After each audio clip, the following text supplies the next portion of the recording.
তাদের বিন্দু বিন্দু ঘাম ঝরছে, মানে পরিশ্রম হয়ে গেছে, তখন তারা গাছের ছায়ার নিচে সবাই বসেছে। জয়নিতাই, দাদা এখান থেকে আমি দেখতে পাচ্ছি কিন্তু তোমাকে। জয়নিতাই দেখতে পাচ্ছি, জয়নিতাই সবাইকে দেখতে পাচ্ছি। জয়নিতাই তো খেলা খেলতে খেলতে আর ভালো লাগছে না, বসে দাঁড়া বসে থাকে। এইবার খেলা এতক্ষণ মেতেছিল, পদকর্তা বলছে খেলিতে বিনোদ খেলা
কিন্তু ভাই কানাইরা তো নিশ্চয়ই পিপাসা পেয়েছে। এখন না বললে আমি বলবো কি করে? এক দৃষ্টি চেয়ে আছে।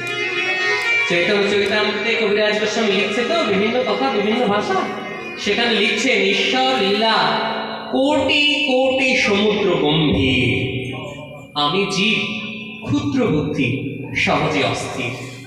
কিছু মনে করবেন না বাবা, আমরা যদি জীবনে কিছু না পাই তাহলে তার জন্য ঈশ্বরকে দায়ী করি। কেন বাড়ি পেলাম না, গাড়ি পেলাম না, কেন আমার একটা পুত্র সন্তান হচ্ছে, কেন এটা হলো না ওটা হলো না, ঈশ্বরকে দোষারোপ করছি বারবার। কিন্তু যারা ভক্ত জন তারা কেমন? কৃষ্ণ ভক্ত নিষ্কাম, অতএব শান্ত, ভক্তি মুক্তি সিদ্ধি কামী, তারা সকলেই অশান্ত।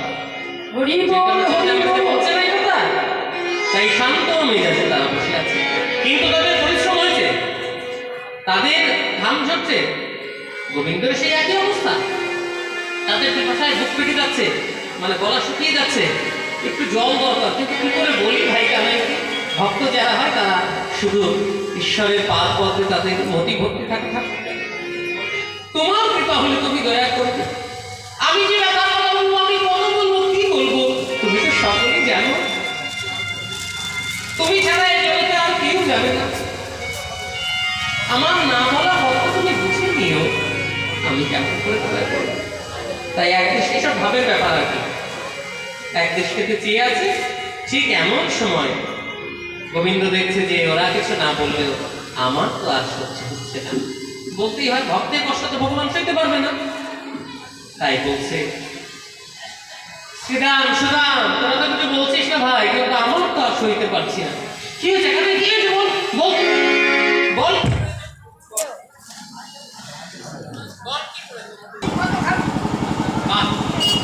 হরি বল হরি বল বলছে। এই কানাই, শোন শোন শোন শোন, তুই তো হলি ছোট্ট গোপাল, ছোট্ট গোপাল, তোর ছোট্ট ছোট্ট দুটি কর, আর আমরা হলাম দাদা রাখাল। তুই ছোট্ট করে যদি এক বন্ধুর জল নিয়ে আসিস, তাহলে আমাদের পেট উঠবে।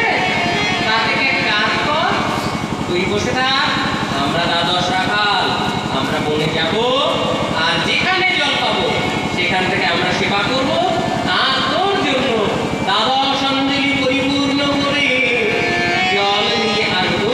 তুই কত জল খাবি কানাই? আর কত জল খাবি কানাই, কত জল খাবি কানাই। আমরা হলাম দ্বাদশ রাখাল, আর কত জল খাবি কানাই। আমরা হলাম দ্বাদশ, তুই তো হলি একা বোকা।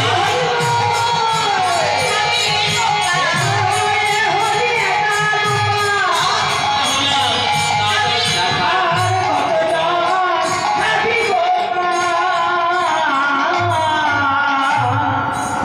এই বলে তারা বেরিয়ে পড়ল। কিন্তু একটা ঘটনা ঘটে গেছে, সেটা হচ্ছে কোথাও জলই পাচ্ছে না। জল গেল কোথায়? জল কোথায় গেল রে? কোথায় গেল সব? জল দেখতে পাচ্ছি না কেন? কোথাও জল পাচ্ছে না। এই জন্য বলছে নিজের ইচ্ছায় যে কোটি কোটি বাঞ্ছা করে, কৃষ্ণ ইচ্ছায় যে ফল সেই ফলই করে। সেদিনের মধ্যে কোথাও আর জল পাচ্ছে না। খুঁজতে খুঁজতে তারা আরো ক্লান্ত হয়ে পড়লো। মা পিপাসা প্রচন্ড পেয়েছে, কিন্তু কোথাও জল নেই। ঈশ্বরের আজকে একটা নতুন ইচ্ছা হয়েছে তো, খুঁজতে খুঁজতে সামনে বোঝাইছি না এই সেটা সুদাম ডেকে বোঝাইছিলাম, দেখ দেখ দেখ দেখ দেখ দেখ কি? সামনেই মনে হচ্ছে একটা জলাশয়। ওই দেখ, তাই তো? দেখেছিস? হ্যাঁ, অমনি সেখানে কালীদহ, হ্যাঁ, সম্মুখতে কালীদহ করি দর্শন। সম্মুখে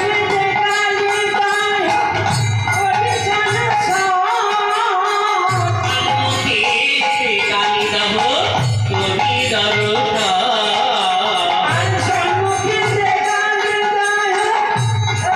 দর্শন। কালিন্দী তীরে আসি লীলা দর্শন। আর কালিন্দীর তীরে আসি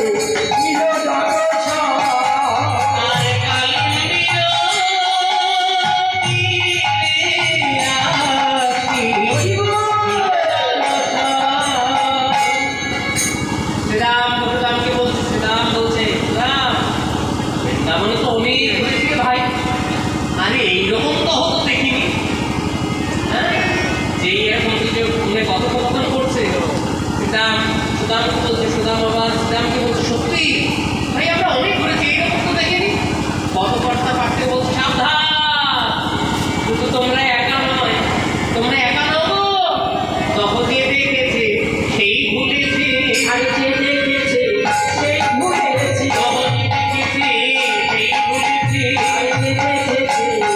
ভুলেছে।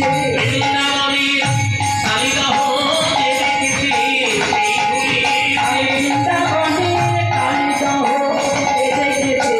সেই ভুলেছে।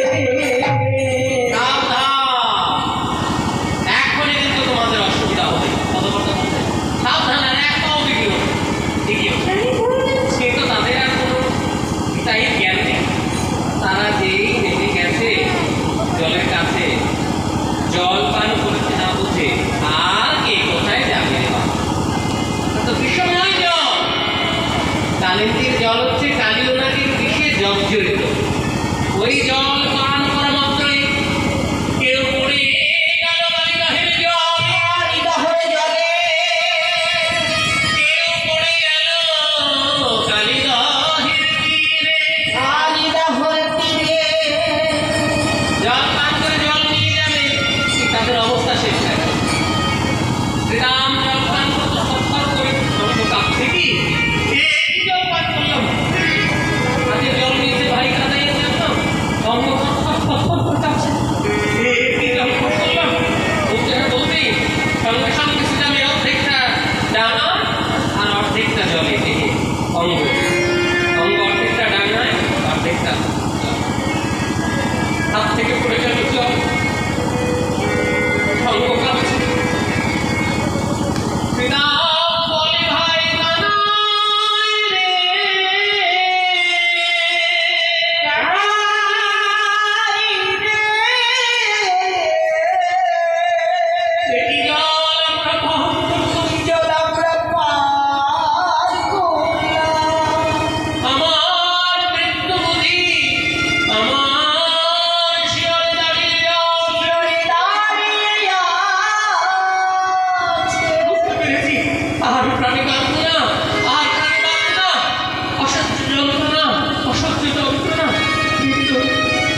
করছে, দুবার চিৎকার করছে, আর তো চিৎকার করবার শক্তি নেই, বিষক্রিয়া হয়ে গেছে, তো চিৎকার করবে কি করে?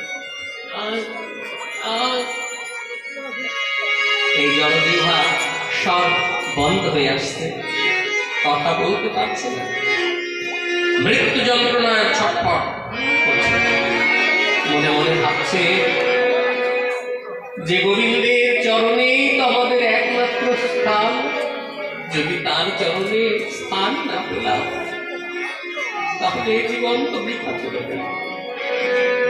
তাই ওই নরম মৃত্তিকার উপরে কাপা কাপা হাতে গোবিন্দের একখানি চরণ অঙ্কন করলেন, আর দুটি নয়ন জলে ভেসে ভেসে অস্ফুষ্ট স্বরে বলে, ভাই কানা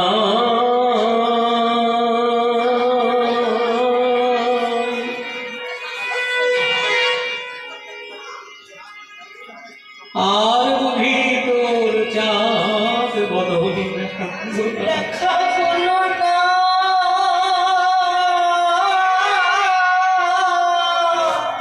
একবার শেষবারের মতো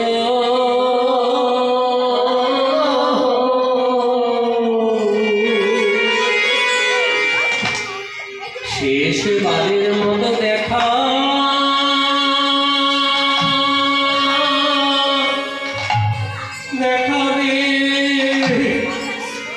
দেখা দে ভাই,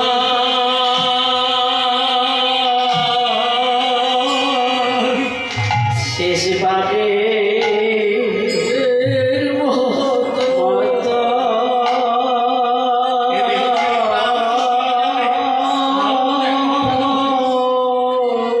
আর দেখা হবে না। দেখা দে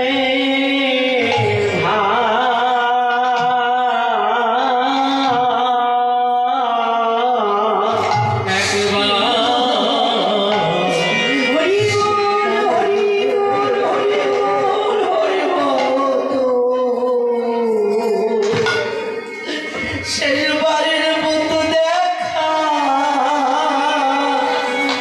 দেখা দে ভাই,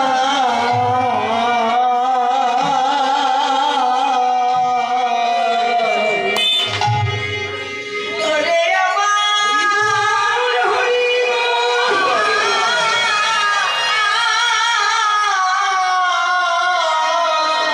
ওরে আমার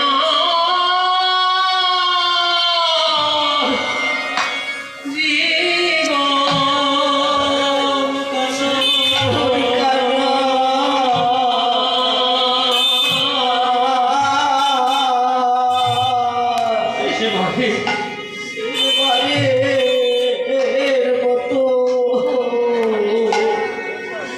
শেষবারের মতো দেখা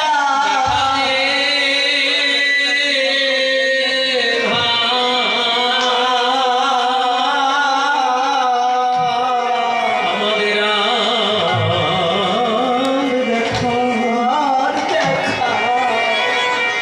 আর দেখা হয় কি না হয়,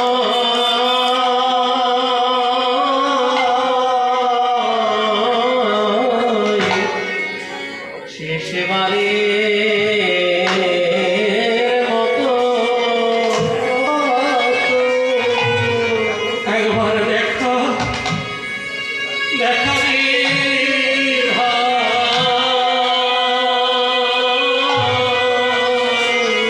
আরে দেখা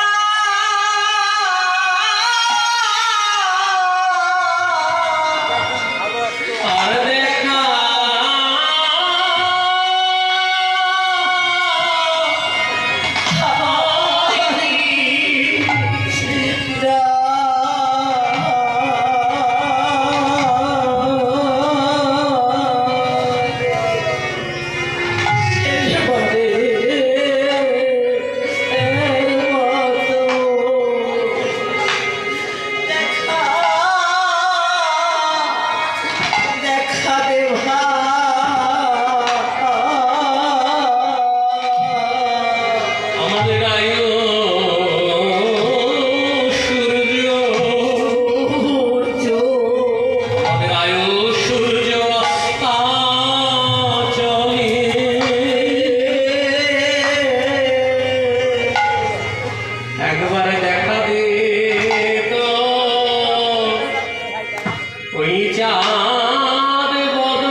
মৃত্যুর আগে কি অবস্থা হয়? চোখে দৃষ্টি শক্তি চলে যাচ্ছে, কথার শক্তি নেই, শ্রবণ শক্তি গভীর হয়ে আসছে, আর তো দেখা দিল না। কোথায় কানাই? কানাই বলে তো আর দেখা দিল না। তখন ওই যে চরণ অঙ্গন করেছে।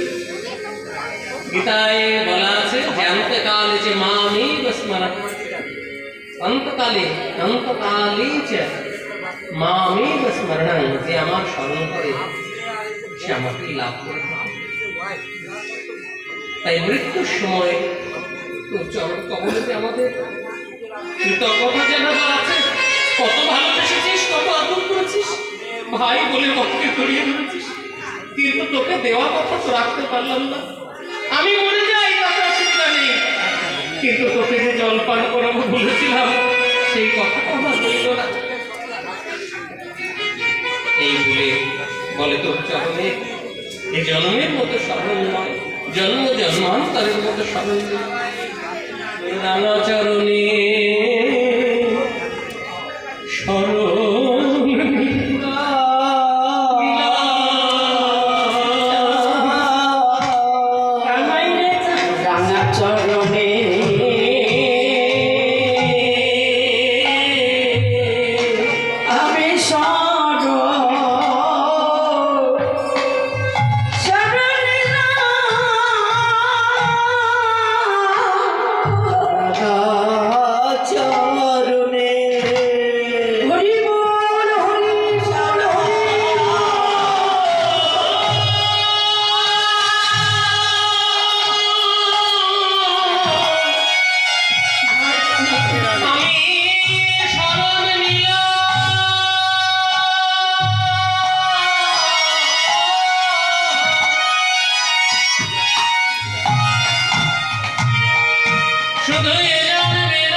অনেকক্ষণ গোবিন্দ বসে আছেন বৃক্ষের নিচে।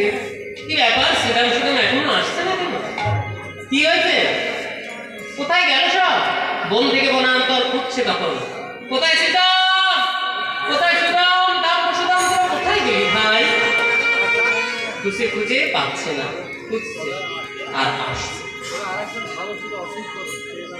অদূর থেকে দেখছে যে সবাই পড়ে আছে কালীরথের দিকে।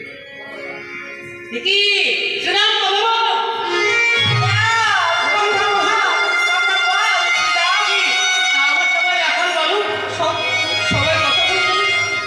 তখন কাঁদছে গোবিন্দ। যোগ মায়া এসে বলছে, প্রভু আপনি কাঁদবেন না, আপনি কাঁদবেন না, আপনি তো সব কিছু করতে পারেন। ওই দেখুন কালিয়ানাগের বিষ জল পান করে না, সবাই মরে গেছে, আপনি মৃত সঞ্জীবনী মন্ত্র দিয়ে তাদের প্রাণ ফিরিয়ে দিন। ওই কালিয়ানাগের বিষ জল পান করে যেমন ভক্তদেরকে কষ্ট দেয়, আজ আমি কালিয়া দমন করবো, তাকে দমন মানে শিক্ষা দেব, উচিত শিক্ষা। তবে আগে ওদেরকে বাঁচিয়ে দিই। মৃত সঞ্জীবনী মন্ত্র দিয়ে সবাইকে বাঁচিয়ে দিলে সবাই প্রাণ ফিরে পেল। কানাই কানাই চল ভাই, না এখানে থাকলে আমরা মরে যাবো, এখানে থাকলে মরে যাবো, বিষাক্ত জল।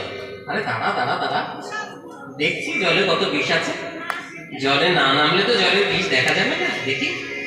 এই বলছে পদকর্তা, বলছে যে ভয়ানক যে কালীদহ, সেই কালীদহের বর্ণনা দিয়েছেন পদকর্তা, যে কালিন্দীর এক দহে কালিও নাগ তাহার বিষ ও জল দহন সমান।